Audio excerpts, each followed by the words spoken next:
جب آپ بغیر کسی وجہ کے خوشی محسوس کریں تو جان لیں کہ کبھی کہیں آپ نے کسی شخص کے لیے آسانی پیدا کی ہوگی۔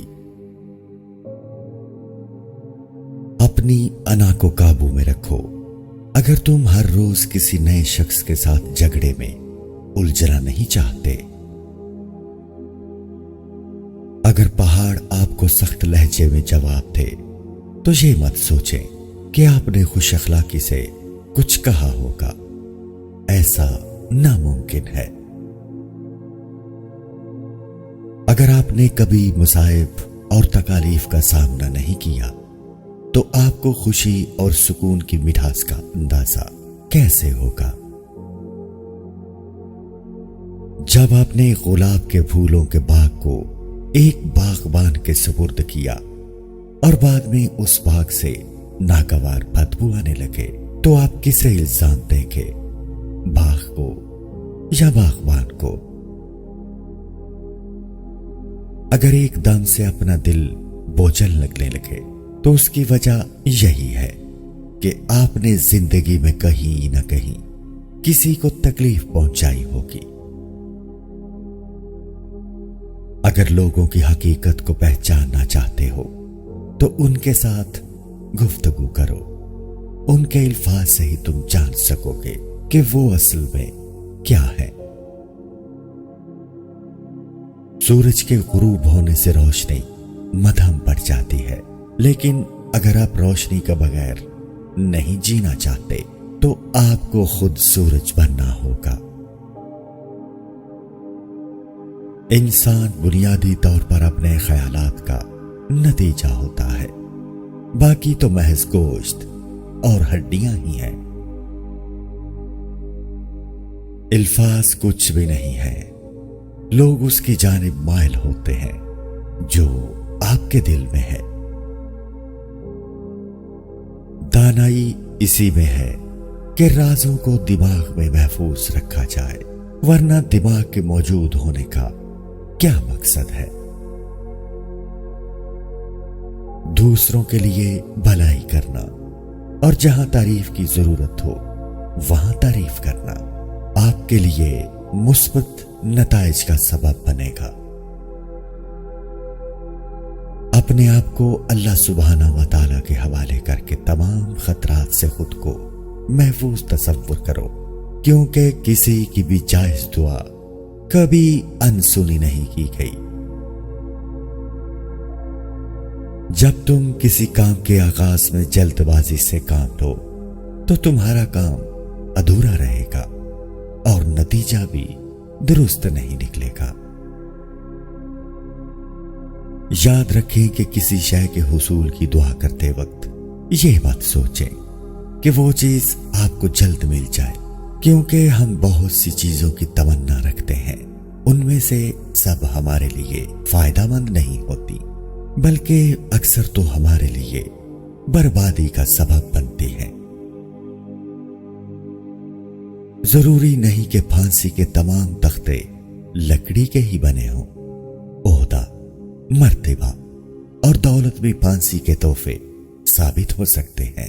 جب اللہ سبحانہ و تعالی ہمیں آزمائش میں ڈالنا چاہے تو وہ ہمیں بڑی بڑی سلطنتیں، بے پناہ دولت اور زندگی میں رشک کرنے والا مرتبہ عطا کرتے ہیں۔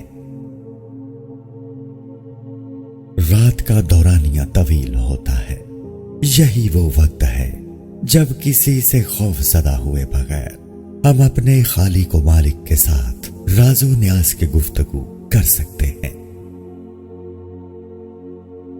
اگر التجا کرنی ہے تو اللہ سبحانہ و تعالیٰ کے آگے کرو، یقین رکھو کہ تمہاری گزارشات کو رد نہیں کیا جائے گا۔ جو شخص خود کو محفوظ سمجھتا ہے اور یہ سوچتا ہے کہ برے کام کرتے ہوئے اسے کوئی نہیں دیکھ سکتا، وہ کام عقل یہ نہیں جانتا کہ وہ ہر وقت اپنے خالق کی نظروں میں ہے اور ہر عمل کا نتیجہ مل کر رہتا ہے۔ ہمارے خالق کی سخاوت اور رحم دلی کی کوئی حد نہیں، لیکن اس کا تجربہ کرنے کے لیے ہمیں اللہ سبحانہ و تعالیٰ کی ذات پر دل و جان سے یقین کرنا ہوگا۔ جب لوگ اپنی تمام خواہشات کو حاصل نہیں کر پاتے تو ناشکرے ہو جاتے ہیں، کیونکہ لالچ نے ان کی نگاہوں کو ان نعمتوں کی جانب سے پھیر دیا ہوتا ہے جو انہیں پہلے ہی عنایت کی جا چکی ہیں۔ ہم اپنے خیالات کا جب تک اظہار نہ کریں تب تک وہ محفوظ ہیں، کوئی بھی ان تک نہیں پہنچ سکتا اور نہ ہی کوئی ان پر قابو پا سکتا ہے۔ بھوک، پیاس، غصہ اور خوشی ایسے عوامل ہیں جنہیں ہم جسمانی طور پر محسوس تو نہیں کر سکتے، لیکن ان کی حقیقت اٹل ہے۔ آپ بھلے ہی انہیں دیکھ نہ پاؤ، لیکن ان کی موجودگی سے انکار بھی نہیں کر سکو گے۔ کچھ ایسا ہی معاملہ آپ کی ضمیر کا ہے۔ تم نے تمام دنیا کو چھان مارا، لیکن تب تمہاری تلاش سچ کے لیے نہیں تھی، تو اب سچ کی تلاش کے لیے تمہیں ان تمام معاملات کو دوبارہ دیکھنا ہوگا۔ ہاتھی کا بچہ بڑی شان سے چلتے ہوئے تازہ پانی کے ایک چشمے کے پاس اپنی پیاس کو بجھانے کو آیا۔ جب اس نے پانی میں اپنا عکس دیکھا تو ہڑبڑا کر بھاگ نکلا۔ اسے لگا تھا کہ اس کے روبرو کوئی وحشی درندہ آ گیا ہے۔ وہ بیچارہ یہ کہاں جانتا تھا کہ اس نے اپنی شخصیت کو پہلی بار خود دیکھا ہے۔ اگر میں صبر سے کام لوں تو میری دنیاوی ضروریات جیسا کہ روپیہ پیسہ، لباس اور دوسری بنیادی ضروریات مجھ تک پہنچ ہی جائیں گی۔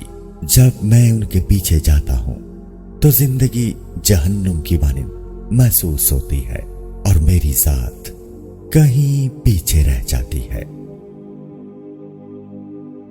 اگر خدا آپ کا حامی و ناصر نہ ہوتا تو اس کے لیے محبت آپ کے دل میں کبھی پروان نہ چڑھ پاتی۔ یہ ایسے ہی ہے کہ گلاب کے پھول کی عدم موجودگی میں اس کی خوشبو نہیں آتی، اور مشک کی عدم موجودگی میں مشک کی خوشبو نہیں آتی۔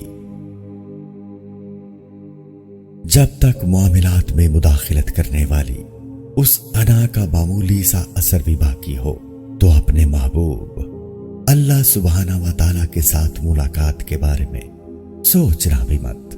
وہ ذات کبھی اپنا دیدار نہیں کروائے گی اور نہ ہی تم اس تک پہنچ پاؤ گے، لیکن اگر تم اس فانی دنیا کی لذتوں سے خود کو دور کر لو اور اپنے نفس پر قابو پا لو تو محبوب تمہیں اپنے دیدار کی جھلک سے نواز دے گا۔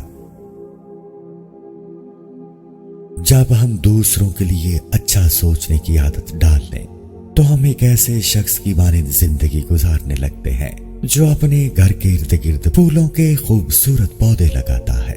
جب بھی وہ باہر دیکھے تو اسے یوں ہی لگتا ہے کہ وہ جنت میں داخل ہو گیا ہے۔